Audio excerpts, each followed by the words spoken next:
Habib Rizik Syihab sekarang kan muncul lagi gitu ya, kemudian membuat narasi tentang macam-macam soal apa namanya KM 50 lah, soal Palestina ya, jadi seruan untuk berjihad ke Gaza gitu misalnya, kan kayak gitu-gitu. Terus kemudian Fufu Fafa, jadi itu kan seruan-seruan yang berada di ranah publik juga gitu. Nah itu gimana dari sudut pandang pertahanan gitu kalau menurut Jenderal itu soal ke Palestina itu? Oke, yang pertama masalah yang tadi waktu kita dikumpulkan di Magelang oleh beliau, pesan beliau itu satu, beliau akan memberantas masalah korupsi. Yang kedua, pesan kepada kita-kita ini, jangan sedikit pun ada kebencian kepada orang lain, tuduhan-tuduhan kepada orang lain. Sudahlah, mari kita bangun bangsa ini. Nah, kaitannya dengan masalah Palestina ini ya, saya juga mendengarnya itu kan begini, bahwa jangankan rakyat yang diberangkatkan ke Palestina, tentara saja yang diberangkatkan ke Palestina itu tidak semudah itu.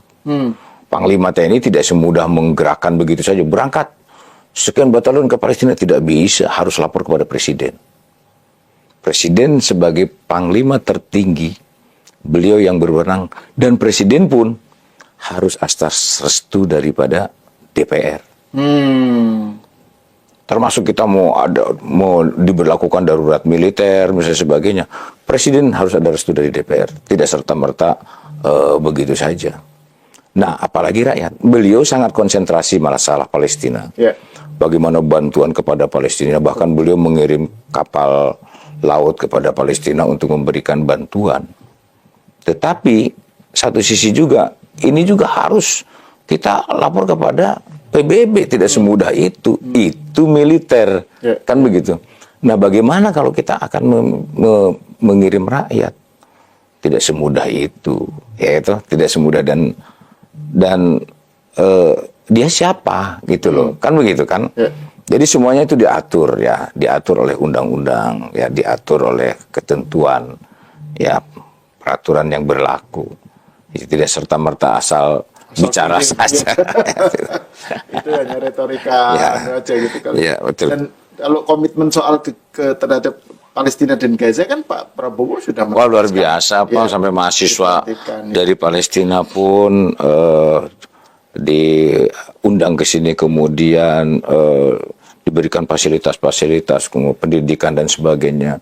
Beliau sangat konsen sekali, tidak hanya berupa fisik, tetapi bahasa diplomatik pun di luar sana beliau sangat perhatian masalah Palestina. Ya memang yang kita analisa saat ini, yang kita berikan masukan bahwa masalah ideologi yang sekarang ini sedang berkembang, saya pikir tidak terlalu mengkhawatirkan ya masalah ideologi, walaupun saat ini sudah mulai muncul-muncul informasi-informasi, namun tidak terlalu mengkhawatirkan.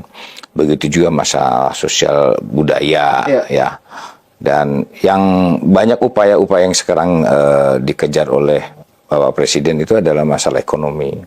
Sehingga ketahanan pangan, food estate, ini sekarang sedang gencar-gencarnya digalakan.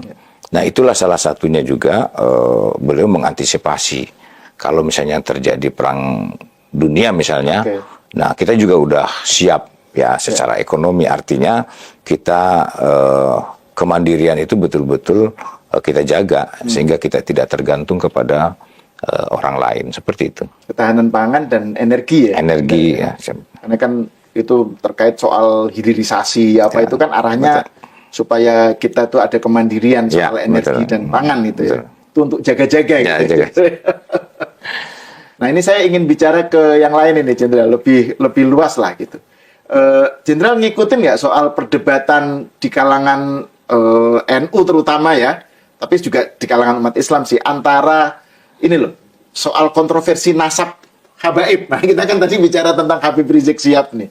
Jadi kan Kiai Imad dari Banten itu, Imaduddin ya, kan mempertanyakan soal originalitas nasab habaib, bahwa itu apa betul itu nyampe ke Rasulullah atau enggak gitu kan. Ini kan rame terutama di kalangan Nahdiyin ya. Banyak yang mempertanyakan itu, misalnya berani tes DNA enggak gitu. jadi ini rame. Nah, yang saya tahu kan Jenderal Dudung ini punya hubungan silsilah dengan Sunan Gunung Jati. Ya, jadi kan ini kan ada kaitan lah gitu dari segi tema gitu. Bisa komentar tentang itu nggak, Jenderal? Jadi begini Mas, memang kan ditemukan oleh Kiai Imad itu berdasarkan hasil dari survei, bahkan penelitian, ya tesisnya. Ya. Beliau itu diketemukan bahwa tidak ada garis keturunan dari Rasulullah, yang saat ini ada Habib yang mengatakan keturunan dari Rasulullah.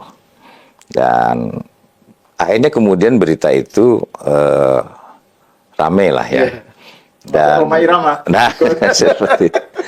Nah, kemudian ada dari pihak memang menurut saya itu kan hanya 1-2 orang saja yang menyampaikan seperti itu, kan begitu kan? Cuma kan nyaring bunyinya kan. Nah, yang mengaku cucu Rasul lah dan sebagainya. Tetapi secara akademis memang diteliti itulah oleh Kiai Imad itu. Dan saya pernah ketemu dengan beliau juga di perjuangan Wali Songo Indonesia itu di PBI itu. Ya, jadi ya, beliau hanya ingin meluruskan sehingga inginnya bahwa umat Islam tidak mengkultuskan kepada salah satu kaum, kan begitu kan. Beliau juga dekat dengan para habaib, beliau juga dekat. Nah, analisa saya kepada mereka bahwa kita antisipasi jangan sampai antara kiai dengan para habaib ini terjadi ketegangan. Saya dekat dengan para kiai, saya dekat dengan para habaib juga dekat. Jangan sampai hanya 1-2 orang saja yang mengaku-ngaku dan kemudian akhirnya juga memperkeruh suasana. Ini yang harus kita jaga, ya. Ini kaitannya masalah pertahanan. Artinya kita melihat Mas, negara Timur Tengah, Irak, Iran, Libya, Lebanon, Afghanistan, Syria, Yaman, Mesir. Itu porak-poranda hanya satu agama. Dan dibedakan 2 suku. Sunni dan Syiah. Mereka bunuh-bunuhan. Dan mereka satu daratan. Nah, bagaimana bangsa kita 17.000 pulau, 6 agama. Betul kan? Ya. Yang berbeda-beda. Makanya toleransi ini betul-betul harus dijunjung tinggi. Nah, kalau satu agama pun kemudian akhirnya juga ada yang mencoba-coba mengganggu, kan begitu. Nah, ini kita harus waspada. Sehingga saya sampaikan kepada mereka, tetap jangan sampai saling membenci, saling menjatuhkan, apalagi saling memfitnah. Ini yang harus kita jaga. Jadi Kiai Imanuddin itu hanya meluruskan. Sesuai dengan fakta sejarah seperti itu saja sebetulnya. Dan para habaib yang lain pun ya banyak yang mendukung lah sebetulnya. Artinya dan beliau-beliau juga sangat mendukung pemerintah. Bagaimana pemerintah itu untuk maju, dan mereka pun ya itulah yang merasa cucu Nabi itu kan bisa dihitung hanya 1-2 orang saja, yang lain kan tidak. Nah, biasanya yang merasa cucu Nabi itu kadang-kadang mengkapitalisasi. Itu terus dia manfaatkan gitu kan untuk kepentingan personal gitu loh kan. Ada sejumlah habib dan rame di medsos. Gitu. Dia pamer apa, flexing apa gitu. Itu yang terus juga itu soal bahwa harus melalui dia, soal keberkahan apa gitu. Jadi narasi-narasi semacam itu yang justru Habib-Habib yang kayak Profesor Quraish Shihab misalnya, itu kan nggak perlu nyebut Habib, jadi itu dihormati malah justru gitu ya. Bahkan yang ilmu yang yang tinggi seperti Quraish Shihab itu bahkan banyak diamnya. Betul ya. Biasanya yang ilmunya kurang biasanya suka teriaknya lantang sekali.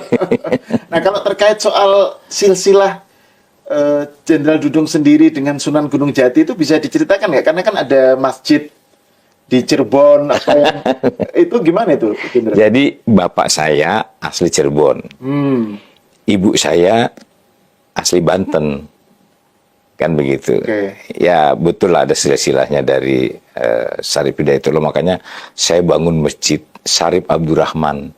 Syarif itu mengambilnya dari Syarif Hidayatullah, Abdurrahman itu nama saya. Oke. Nama saya mengambil dari Syekh Abdurrahman, itu pamannya Syarif Hidayatullah. Jadi nama saya itu Abdurrahman itu